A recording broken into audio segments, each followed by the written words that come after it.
would like, if I may, to take you on a strange journey. Hello, everyone, and welcome to another edition of Real Estate Realities with the Rebel Broker. My name is Robert Whitelaw, and I am the Rebel Broker. Licensed real estate broker in the state of California. Member of the National Association of Realtors. But please, don't hold that against me. Welcome to it, folks. It is Friday, August 19th, 2016. Another week in the can. Well, almost. You're probably listening to this early in the day. So you've got to just make your way through to today. And then you've got the weekend ahead of you. I hope you all had a great week, and I hope you have a great weekend planned. I've got some houses to look at. I'm kind of excited. Why am I excited? Because there does seem to be a change. I'm starting to see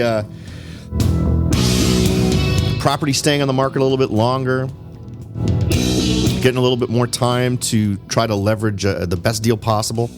We're going to talk about a couple of things. Some of it just sort of my personal experience with what I'm doing, and then some of it from an article I came across on Realtor.org for one of their cute little stories. I hope all is going well with you. If you'd like to get in contact with me, share what is going well with you or what's not going so well with you. Feel free to head on over to therebelbroker.com. Click on the menu item, Contact the Rebel Broker. You'll get to the contact page. You can give me some information about you and your message, and I will be happy to get back to you as soon as possible.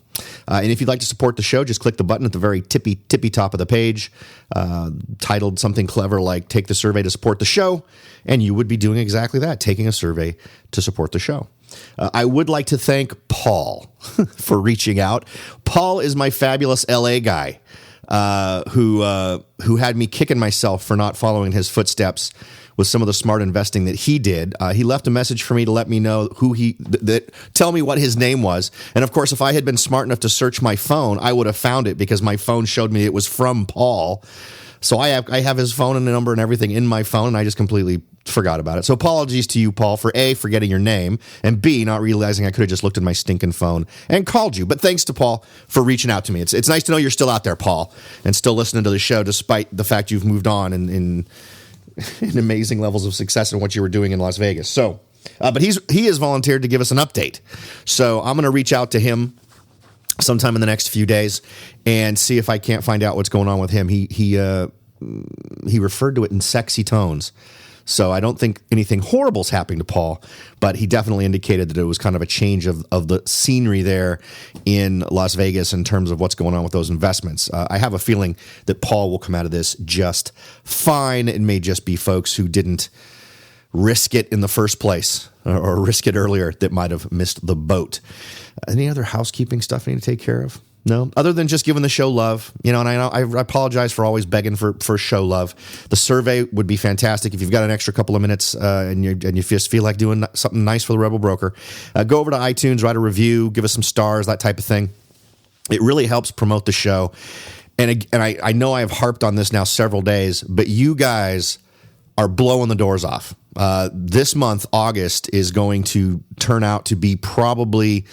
And I've mentioned this before that each month has tended to surpass the other, and it's been usually by small numbers. You guys are looking like two things are going to happen. One, you're going to blow the doors off this month in terms of the amount of reach that you've increased the show to get. And that was a very oddly put together sentence. Maybe I can say it a little bit smarter. Wow. It really hasn't been that long of a week. I don't know what's wrong with my brain. But because of your support, the show is not only going to blow away every past month that I've done as long as I've kept track of this stuff, but it is actually going to surpass what was my long-term goal for the show in terms of reaching a certain milestone. And I couldn't be happier. We're actually right on schedule, right when I was hoping it would happen. It's happening, but blowing the doors off. Instead of just reaching the goal, we're nearly waving goodbye to the goal number already this month. So thank you very much. That's all because of you. All right, folks, let's jump in. I don't know what to go with first. I have one that's I definitely want to hit, a couple that are maybe we hit, and then some personal stuff. I think I'll start with my experience on the ground, because I think this might be a good strategic point to do it. This is advice I know I've given to some folks in person who are searching for homes. I'm not so sure I've given it here on the show, though, which kind of confuses me. I almost always share it on the show first and then start sharing it with folks in real life. But the idea is, and something I've always encouraged you to do, is to try not to follow all the other rats in the maze, because when the rats all reach what they want, they're all going to bid for it. And you don't want to be in that bidding war, right? So we've talked about kind of the conventional way where everyone wants a 3-bedroom, 2-bath, and then you have to fight the fight to make that happen. And I'm almost sure we haven't discussed this before. I know we've discussed considering buying land, but I realize also that some people don't want to jump through those hoops. They don't want the delays. They don't want to have to worry about getting the bridging of the loan or worrying about getting a construction loan to begin with, and they want to try to keep it as conventional as possible. So I'm going to suggest something else that I have now started looking at for myself, and that is to purchase a multi-unit property. Now, we've talked about multi-unit properties before in terms of just being an investment vehicle, and that's always sort of been on my radar in terms of something I would do, but always in my head, my thought was, yeah, I would buy a multi-unit, but I would just rent everything. I wouldn't live in it. It would just be an investment. And I'm going to suggest that you consider doing things differently.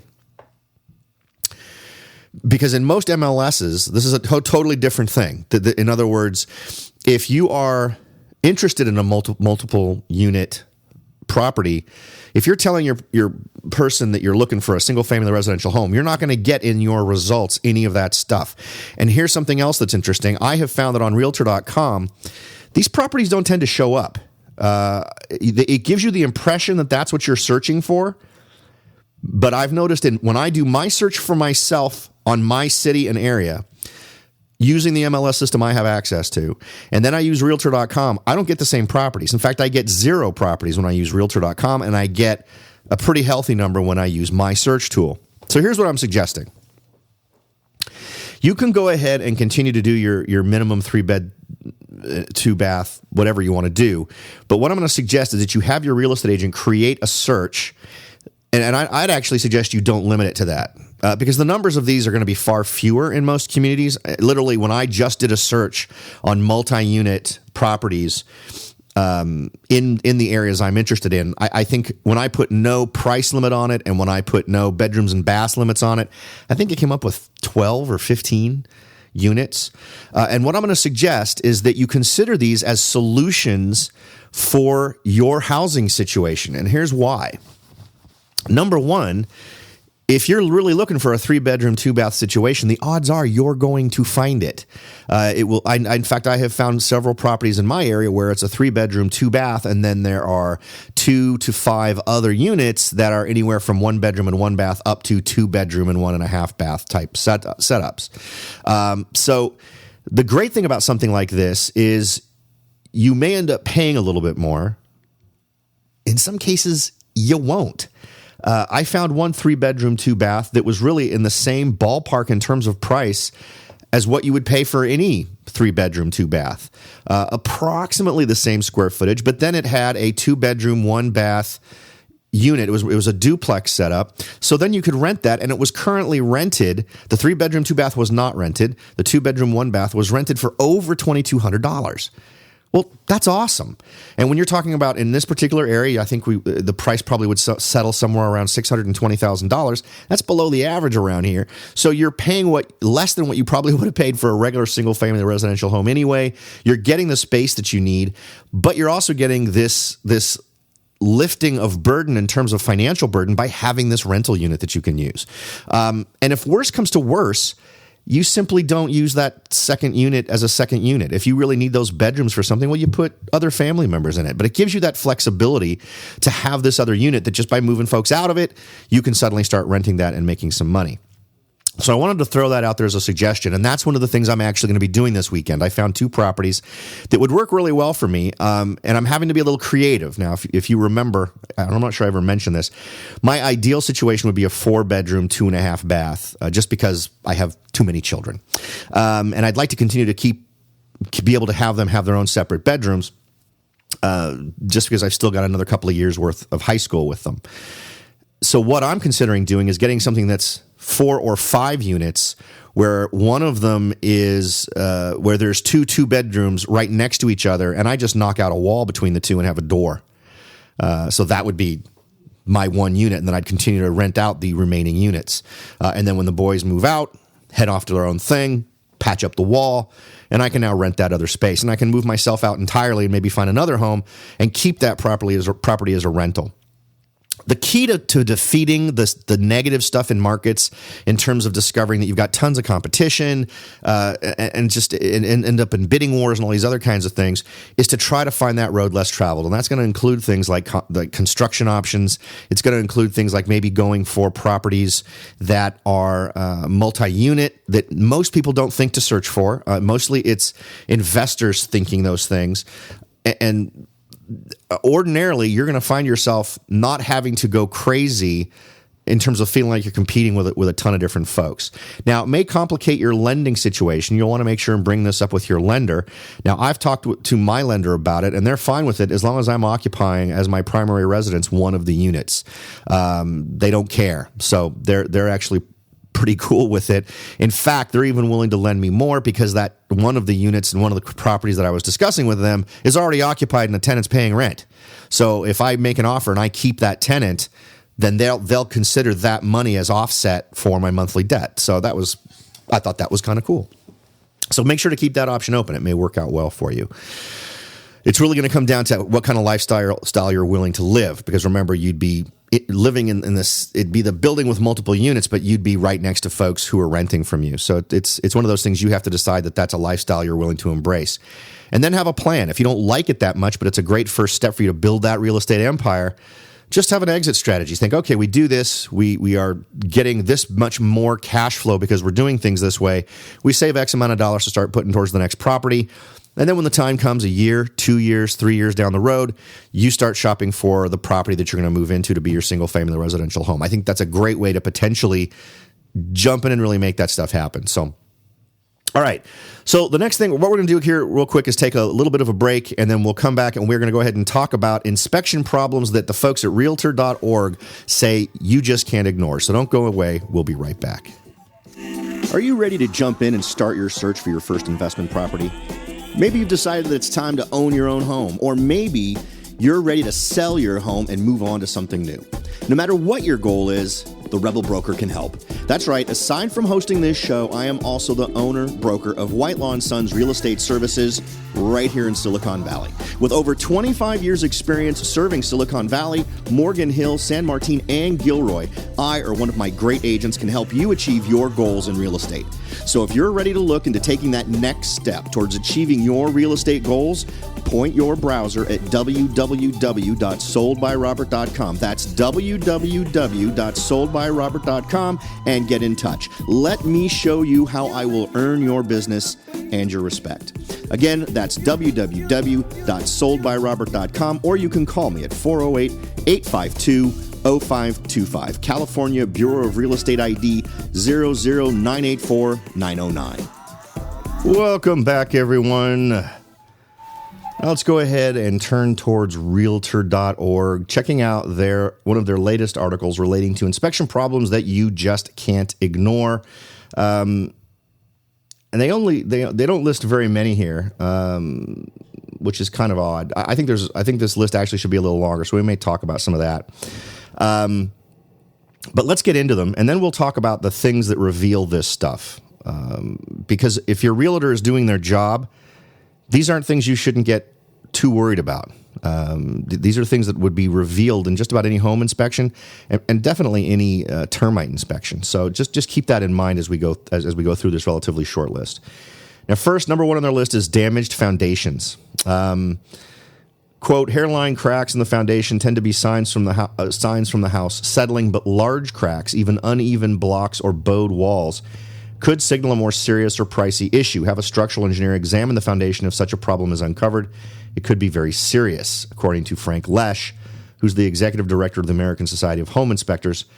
The cost of repair really depends. It's not like a furnace. So I absolutely agree with this. One of my biggest things is always, I will typically walk the outside of a house when the very first time we go look at it, just to see if there's any obvious signs of cracking. And as it mentions here, the small hairline stuff doesn't usually worry me.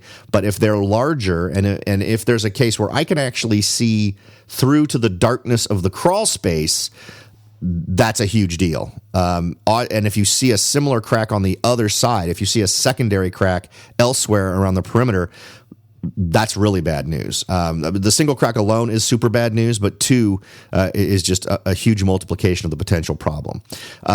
In addition to this, I'm going to suggest that you also take special time to examine any exterior fireplaces that are made out of brick. Oftentimes what you'll find, if there's a huge issue with that, it's a safety issue, if nothing else. And here in California, we've had a couple of really big earthquakes. So it's always good to examine those things and make sure that those aren't experiencing any problems either. Now, as it mentions here, some of these issues you're not going to notice unless you're underneath the house. Well, you don't need to crawl into the house. The termite inspector and any decent home inspector who's doing their inspection will go under the house. And they should come back out with photos of anything that they found. And I know that the home inspectors I use all check foundations, particularly if it's one that has a crawl space. You can't really check a slab foundation, but they do walk the perimeter and look for any cracks that way. As someone who advises investors, what do we do when we see huge foundation problems? It really depends on the circumstances. Are there circumstances where you should be willing to purchase a home with a damaged foundation? You know, the answer is maybe, simply because you may be able to use that kind of a level of damage is going to scare off 99.9% of buyers. And well, it should. But if you think you see something in this property, it's extremely unique location. If there's a whole bunch of other stuff that just works absolutely in its favor, you may find yourself in a circumstance where buying a house with a damaged foundation is going to be okay for you if you plan to remediate it. So my one rule that I suggest for folks that I'm advising when they're doing investing is, it's not something we want to dismiss out of hat unless it just doesn't fit your strategy, because you need to be able to, once you've purchased the home, you need to be able to not live in it long enough for this work to get done. And this could take a while. Oftentimes it means demolishing part of the foundation, lifting the house up, fixing the foundation, and dropping the house back down again. So these are all things you want to figure out during the escrow process. You want to make sure and determine what it would cost to remediate this, and you want to go with worst case scenario, because that's a number you're going to present to the seller and say, listen, it's going to cost me $80,000 to deal with this foundation. So we're going to start with whatever you thought you were going to sell this house minus $100,000, because in addition to that $80,000, it's going to cost me $20,000 in stress just to deal with this problem. And plus, there may be more. We may get down there and start doing other things, and more problems may start to present themselves.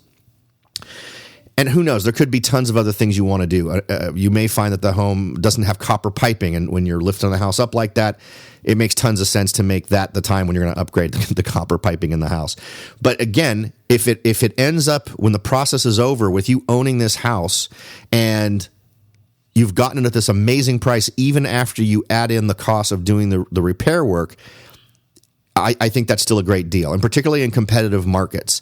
If I saw in a market like I'm seeing now, where there's still multiple offers on homes and there's a lot of competition out there, and I saw one home languishing out there with a damaged foundation, I'd absolutely do a market analysis to figure out what it would be worth when it's in good shape, and then figure out how much it would cost to remediate all the problems, and then make an offer that takes all of that into consideration and actually has you end up with a house that's worth way more than you've paid, including the work to repair.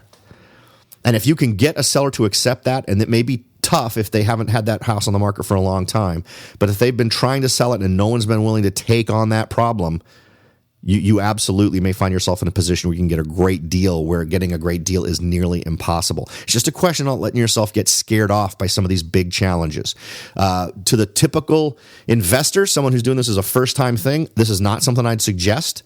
But if you're willing to go through those steps and really pin down what the cost would be, this could turn out to be a great opportunity versus something that's going to totally screw up your life. Number 2 on their list is mold. And again, this is a subject where if you're someone who's buying or investing in real estate, it is good to be a little bit educated about mold. Mold is super common. Mold happens all the time. You mix anything damp like a bathroom with not a lot of airflow, and you're going to get mold. That's what mold is. Not all mold is going to immediately kill you as soon as you touch it. But there are different types that are a problem. So it's good to get an understanding of the fact that mold exists. Anyone who's walked into a shower that has probably used exclusively by your teenage sons, if mine are any example, you're going to find mold. Bathrooms, kitchens, wherever else water is present are likely to have this, but you should be concerned about large patches of mold. And this is me quoting the article now. It could signal water is entering the house and lingering. And this is something that you want to be aware of anywhere in the home. And even the most casual, reasonable inspection of the home is probably going to reveal a problem like this. Bizarre warping in the drywall, spots in the drywall, freshly painted areas where when you touch them, the wall feels softer than other areas in the house. These are all signs that there's been water damage, and water damage tends to lead to mold. And when you've got mold in the walls and there's no airflow in those walls, there's a good chance that mold could grow under those circumstances. Does it absolutely mean that it's happened? No. But does it mean you should be considering it? Absolutely. And it's usually something that's going to be fairly clear, not just from those signs we just talked about, but your nose is your best tool when it comes to mold. I have kind of a sensitive sniffer. When I walk into a house, I can tell you if it had a cat living in it within the last few years, or whether it had a dog living in it within the last few years, or if it had both living in it in the last few years. I can tell you if anyone has been a smoker in that house probably for the last decade, assuming no one has removed all of the stuff that tends to absorb those smells. And I can absolutely tell you if I'm even getting the slightest hint of mold. And with just a few minutes, I can probably tell you what room it's in. So that's something you can do. And there's actually tests that you can do where you don't necessarily have to know the exact spot where the mold is. Those spores get around, and there's tests that they can do. I've never had one done. I've heard that you can have this done, where you can just lay them in various rooms and let them sit for X amount of hours or days, and then they recollect them, and you can tell if there's any mold kind of floating around in the air. Next is faulty wiring. This is an interesting one because this one tends to be sort of obvious. A lot of the do-it-yourself projects, those types of things, can present a fire risk. In some areas of the country, places are much older, and there's much older wiring. If you're talking about mobile homes, there's a concern about aluminum wiring, which was a big deal in mobile homes up until the mid to late 70s, when they changed the rules and they don't put aluminum wiring in mobile homes anymore. What should you be looking for? You really shouldn't be looking for anything unless you're an electrician. Again, while the termite inspection may not reveal much about your electrical system, although I have had some termite guys point out concerns relating to wiring, the home inspection absolutely will. They'll go and they're gonna look at the switch box. They're gonna look at all that stuff, and they're gonna give you any information they have available on the situation that may exist. But if they're concerned about it, they're going to suggest that you consult an electrician and get more information. Now, another thing to kind of cover on this, when you do a home inspection, they will always advise that you get a specialist in an area to look at something at the end if you have any concerns above and beyond what's written up in the report. That's just sort of a cover your butt thing that happens with a lot of these reports. So you need to balance it. You don't need to go crazy in terms of being paranoid about what's happening with a property when you get it inspected. But it's a good idea if there's a specific call out in a report that says, I noted this thing which worried me. That's the point where you might want to consider getting someone else. If they list off all these things and that's virtually nothing, and then at the end there's sort of this boilerplate that says, of course, if a buyer is concerned about any more specific stuff, you should consider consulting with an electrician. That's just something they put in there for everything. So it's not something that's an actual call for you to call an electrician. But if they do call out some specific line items they're concerned about, like maybe breakers that are the wrong amps, those types of things, you're going to want an electrician to come in and look at that stuff. things you can look out for? What are clues for you that you can rely on to clue you into the fact that you might want to get this home checked out by an electrician? In general, if I see inside extension cords used outside to bring electricity to stuff, if you see clearly not done by an electrician electrical updates on the outside or changes on the outside, bare the Nomex stuff, the wire that is normally either inside your walls or inside of a pipe if it goes outside, if that stuff's out and exposed, an electrician didn't do that. So those are all things that if I see signs of that, if I see DIY stuff in certain areas, like particularly backyard, patio areas, exterior lighting or exterior motion detectors or anything like that, that's a clue to me that if I then see any DIY stuff inside the house that maybe isn't electrical, maybe modifications to the home, walls put up, that type of thing, any remodeling done to the home, that clues me in that itself might be a DIY thing based on what the seller has done. And there's a very good chance that if there's electrical included in that wall, if there's plugs, if there's switches, it may not have been done right. And if they did the stuff outside the same way that they did the stuff inside, then the stuff you can't see is potentially a hazard to you. So those are things that I like to try and get checked. Of course, the home inspection is also going to include the guy going around and making sure that all of the outlets that are indicating they're grounded are really grounded by plugging in a thing that'll light up correctly to determine whether or not it's grounded or not. So all of that should be done. Now, on the subject of wiring, there is one more thing that I think we ought to cover that's far more common in the rest of the country than it is here. I've only seen it in 2 properties in the entire time that I've been doing real estate since 1988, 1989. And that is the old exposed knob and tube style wiring. I mean, and that dates back to when electricity was invented to the 1930s. That was very common. And I've had one home in San Jose that was a 1907 house. And I've had one home in, I believe it was Los Gatos, that was a 1920s house that both had this. And that's something that, as part of the process of purchasing, it's not something you necessarily should dismiss outright in terms of not buying that house. But the wiring in that home needs to be replaced. It's not something where you should say, well, it's worked all this time, I will go along with that. It's absolutely something that should be replaced. And in fact, companies often won't even insure homes with that kind of wiring. So that's something to keep in mind. Don't assume that just because the electricity is working and everything seems to be fine now, that you'll be able to move forward as a normal person with this if you're trying to get home insurance, because odds are you won't be able to get insurance until that is remediated, until the wiring is updated.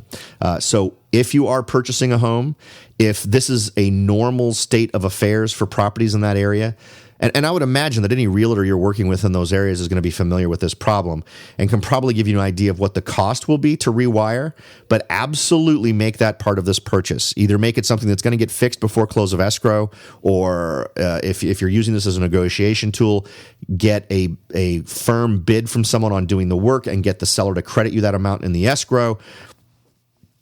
Or if you're already buying at a price point that really is fair for you to have to take on this cost yourself, make sure you've got the cash to deal with it after close of escrow. But remember, you won't be able to get insurance. And in order for you to get a loan, you have to get home insurance. So it's kind of a catch-22 situation. You're probably not going to be able to close escrow until that wiring gets updated. So keep that in mind. And I'm a guy who loves the vintage homes, anything from the late 1800s up until the 1940s. I dig those old houses. I have no idea why. Maybe it's because there's so much unique architecture that went into those styles back then. But I love them. So I can understand the draw of wanting to purchase a home like that and sort of breathe new life into it. But absolutely, you want safety to be your number one concern. And when it comes to really making your home safe, it's one thing for you to have a leaky pipe. It's another thing for you to have really bad wiring. Really bad wiring is going to kill you. Really bad plumbing is going to make you wet. So always replace the replace the plumbing. Always replace the wiring when it's out of date or there's any questions or problems about its safety. It's not worth ignoring it when your life could be on the line. All right, so that's all that they list, just faulty wiring, mold, and damaged foundations. For me, there's a few other things, and usually it relates to sagging, anything that's odd. Of course, the damaged foundations thing is almost always first noticed by a buyer when you're walking through the house and you notice a very sloped part of the foundation. That's going to be one of the signs that clues you in. You should take a closer look at that foundation. However, the other thing is stuff where the foundation is fine, but something with the load-bearing walls has been screwed around with. And what you'll notice there is bizarre sags either in the roof line or, which you can see from outside. So it's always good to see that the roof lines are plumb. They're going the directions they should be, and they're not looking like a saddle. The other things you want to look for are rooms where, and this is something to keep in mind with older homes. Great rooms, very large rooms, were not a big thing in the 60s, and they were a bit in the 70s, but great rooms really became far more popular later on. If you're looking at an older home with a great room, the odds are that thing was modified. And it's also possible that the work that was done was not top-notch, and they may have screwed with a load-bearing wall in a way where they didn't transfer that stress onto something else. And when you do that, things start to sag. Things start to lean. So when you're walking from room to room, stop in the middle of the door and look along that door and look down the wall and see if it's straight vertically and if it seems to be normally moving away from you and not swerving in and out. Those kinds of movements are things to be worried about and things you may want to bring in someone else to do an evaluation on. But nothing's going to stink more than potentially doing some upgrades or other work, taking off some drywall and discovering there's tons of stuff hidden in the walls that is all kinds of screwed up. And if there are load-bearing walls that have not been properly compensated for within any updates, those are very expensive things to have to retroactively fix and things that you're going to probably want to try to be aware of before you actually close that escrow or you're going to get stuck with it. Okay. It's been a good week, folks. Thank you very much for making the show a part of your daily routine. I'm always amazed at how great an audience I have, and I really appreciate your support. As always, thanks for listening. Have a great weekend, and I'll talk to you all next time.